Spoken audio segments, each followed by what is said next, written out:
यार जेडी दहाड़ करदा कबारे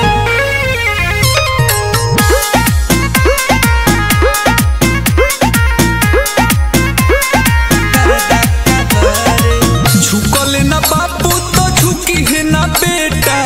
केतनो पावर भले लई है कोनो नेता करदा कबारे झुकल ना बापू तो झुकी है ना बेटा केतनो पावर भले लई है कोनो नेता बतिया हमार सही बारे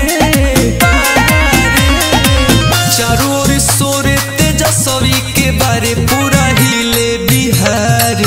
आए हाय रे यार जेडी दहाड़ आए हाय रे इ तो करदा कबारे करदा कबारे करदा कबारे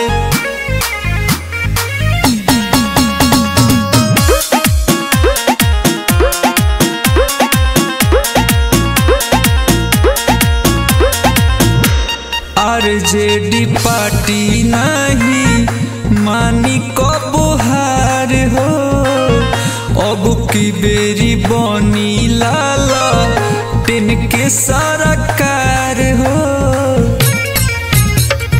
कोयले बड़े वादा भैया पीछे नहीं हटी है राशन के जैसे ही नौकरी हो बटी है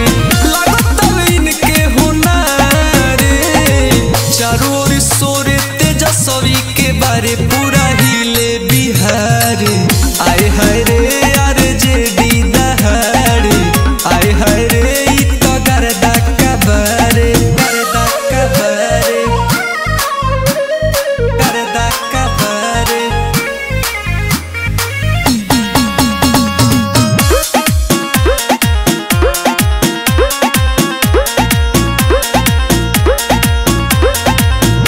श्याम सागर मुन्ना कहे सच बात रे सान नहीं घटी भले करी केहू घात रे लालू लालू सभे कोई धइल